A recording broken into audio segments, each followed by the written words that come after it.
റാംട്രി manuscript museum അഥവാ താളിയോല രേഖാ museum ട്രിവാൻഡ്രത്ത് നിങ്ങൾ ഒരുപാട് സ്ഥലങ്ങളിൽ പോയിട്ടുണ്ടെങ്കിലും ഇവിടെ വന്നിട്ടുള്ളവർ വളരെ ചുരുക്കം ആൾക്കാർ മാത്രമായിരിക്കും. ലോകത്തിലെ ഏറ്റവും വലുതും ഇന്ത്യയിലെ ആദ്യത്തേതുമായിട്ടുള്ള താളിയോല രേഖാ മ്യൂസിയമാണിത്. ഇത് വെച്ചേക്കുന്നത് മുകളിൽ ബ്രാഹ്മി ലിപിയാണ്. അത് നമ്മൾ പഠിച്ചിട്ട് ഈ താഴെ കാണുന്നത് വായിക്കാൻ വേണ്ടിയിട്ട് ഇവർ എഴുതി വെച്ചേക്കുകയാണ്. ഈ ബ്രാഹ്മി ലിപി കൂടാതെ വട്ടെഴുത്ത്, കോലെഴുത്ത്, മലയാളമ എന്നൊക്കെ പറഞ്ഞിട്ട് കുറേ അധികം തരത്തിലുള്ള എഴുത്തുകളും ഉണ്ട്. ഈ ഒരു കെട്ടിടം പ്രവർത്തിക്കുന്ന സെൻട്രൽ ആർക്കൈവ്സ് മന്ദിരത്തിലാണ്. 3 കോടി ഏകദേശം ചെലവഴിച്ചുണ്ടാക്കിയ ഈ ഒരു കെട്ടിടം ഏതാണ്ട് 12 തൊട്ട് 18-ാം നൂറ്റാണ്ട് വരെയുള്ള താളിയോലകൾ ശേഖരിച്ചു വെച്ചേക്കാണ്. ഈ കാണുന്നത് കോപ്പർ പ്ലേറ്റിലുള്ള എഴുത്താണ്.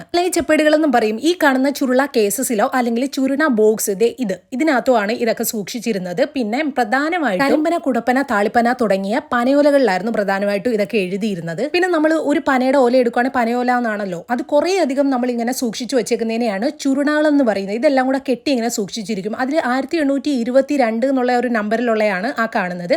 അതുപോലെ മെറ്റൽ സീലുകൾ, പിന്നെ താളിയോല പഞ്ചിയമ്മുള്ള സീലാണ് എഴുതാൻ വേണ്ടി ഉപയോഗിച്ചിരുന്ന നാരായങ്ങൾ. നേരത്തെ സൂചിപ്പിച്ചിരുന്നത് പോലെയുള്ള ബാംബുവിൽ എഴുതിയേക്കുന്നതാണിത്. പിന്നെ കോപ്പർ പ്ലേറ്റ്സിലുള്ളത്, ദെൻ കല്ലിൽ എഴുതിയേക്കുന്നത്. ഇതൊക്കെ എന്ന് പറഞ്ഞാൽ ക്യാരി ചെയ്യാൻ ഭയങ്കര പാടായിരുന്നു. അതുകൊണ്ടാണ് ലാസ്റ്റ് പനയോല വന്നത്. പനയോലയാണെന്നുണ്ടെങ്കിൽ ക്യാരി ചെയ്യാൻ ഭയങ്കര ഈസിയാണ്. പിന്നെ നമ്മൾ സിന്ധു നദീതട അതൊക്കെ പഠിച്ചിട്ടുണ്ടല്ലോ, അവിടുത്തെയൊക്കെ സീലുകളാണ്.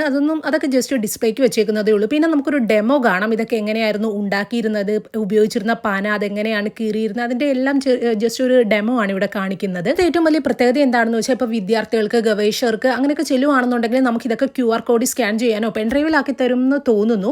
നമുക്ക് ഇതെല്ലാം എടുത്തുകൊണ്ട് ഇങ്ങനെ QR കോഡ് സ്കാൻ ചെയ്തുകൊണ്ടൊക്കെ പോകാൻ വേണ്ടിയിട്ടുള്ള ഒരു സംവിധാനമുണ്ട്. ഒറിജിനൽ കാര്യങ്ങൾ തന്നെ വിത്ത് ട്രാൻസ്ലേഷൻ നമുക്ക് കിട്ടുന്നതായിരിക്കും. അതുപോലെ വട്ടെഴുത്ത്, കോലെഴുത്ത് ഇതൊക്കെ കണ്ടു കഴിഞ്ഞാൽ നമുക്ക് മലയാളവുമായിട്ട് നമുക്ക് പെട്ടെന്ന് വായിക്കാനായിട്ട് പറ്റുന്നില്ല. അതുകൊണ്ടാണ് ഞാൻ ഈ ട്രാൻസ്ലേറ്ററിന്റെ കാര്യം പറഞ്ഞത്. വിത്ത് അതായിട്ട് നമുക്ക് കോപ്പി ചെയ്യാൻ പറ്റും. പിന്നെ ഇവിടെ മൊത്തത്തിൽ 8 ബ്ലോക്കായിട്ടാണ് വരുന്നത്. അതിൽ ആദ്യത്തേതായിട്ടുള്ള മണ്ണും മനുഷ്യലുമാണ് ഞാനിപ്പോൾ നിൽക്കുന്നത്. ഇതുപോലെ ഭൂതക്കണ്ണാടി ഉണ്ട്. നമുക്ക് ഇതൊക്കെ സൂം ചെയ്ത് വായിക്കാവുന്നതുമാണ്. പാരാഡൈക്ലോറോ ബെൻസീനും സിലിക്ക ജെല്ലും ഒക്കെ വെച്ചേക്കുന്ന ഒരു ബോക്സിന് മുകളിലായിട്ടാണ് ഇത് വെച്ചേക്കുന്നത്. ഈ ഒരു താളിയോല സംരക്ഷിച്ചേക്കുന്ന തന്നെ ഭയങ്കര വലിയ ഒരു രീതിയിലാണ്. ഇതിന്റെ സൈഡ്സിലൊക്കെ എന്ന് പറഞ്ഞാൽ ബോക്സിന്റെ ബോത്ത് സൈഡ്സിലായിട്ട് എയർ ഹോൾസും ഉണ്ട്. ഇതൊന്നും ദ്രവിക്കാതെ നശിക്കാതെ ഇരിക്കാൻ വേണ്ടിയിട്ട് അത്രയധികം സൂക്ഷ്മതയോടെയാണ് ഇത് കൈകാര്യം ചെയ്തേക്കുന്നത്. ഏകദേശം ഒരു 3 കോടി രൂപയിലധികം വെച്ചിട്ട് ചെലവഴിച്ചിട്ടാണ് ഇതെല്ലാം പണിഞ്ഞേക്കുന്നത്.